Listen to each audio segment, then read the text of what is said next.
अगे बड़ी दिना बाद छौड़ी अइले तू मिले। अगे बड़ी दिना बाद छौड़ी अइले तू मिले। खड़े खड़े होते दिक्कत छोड़ा सुहत कह ले। खड़े खड़े होते दिक्कत छोड़ा सुहत कह ले। अगे मनामा कर दे खुश फेरू चल जाई हो घरे। अगे मनामा कर दे खुश फेरू चल जाई हो घरे। खड़े खड़े होते दिक्कत छोड़ा सुहत कह ले। खड़े खड़े होते दिक्कत छोड़ा सुहत कह ले।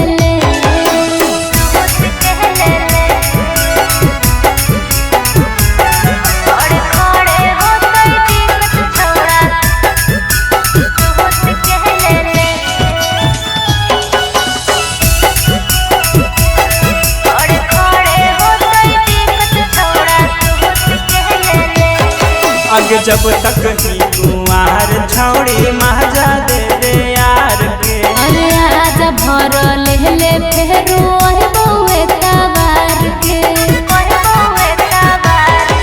अगे जब तक ही कुंवार छौड़ी महजा दे दे यार के। अरे आजा भर ले फेरू बउए तवार के।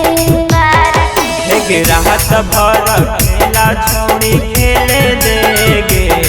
हेगे राहत भर खेला छौड़ी खेले देगे।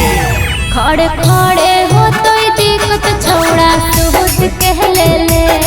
खड़े खड़े होते दिक्कत छोड़ा सुहत कह ले।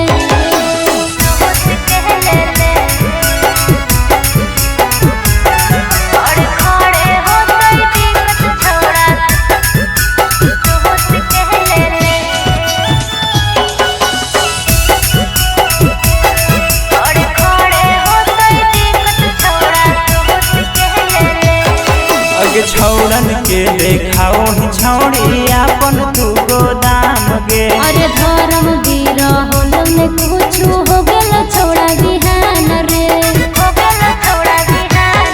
अगे छौड़न के देखाओ ही छौड़ी अपन तू गोदाम गे। अरे धर्म वीर होल में कुछ हो गेल छोड़ा बिहान रे। हेगे आओ ही सनी गुड्डू से मिले लेगे। हेगे आओ ही सनी गुड्डू से मिले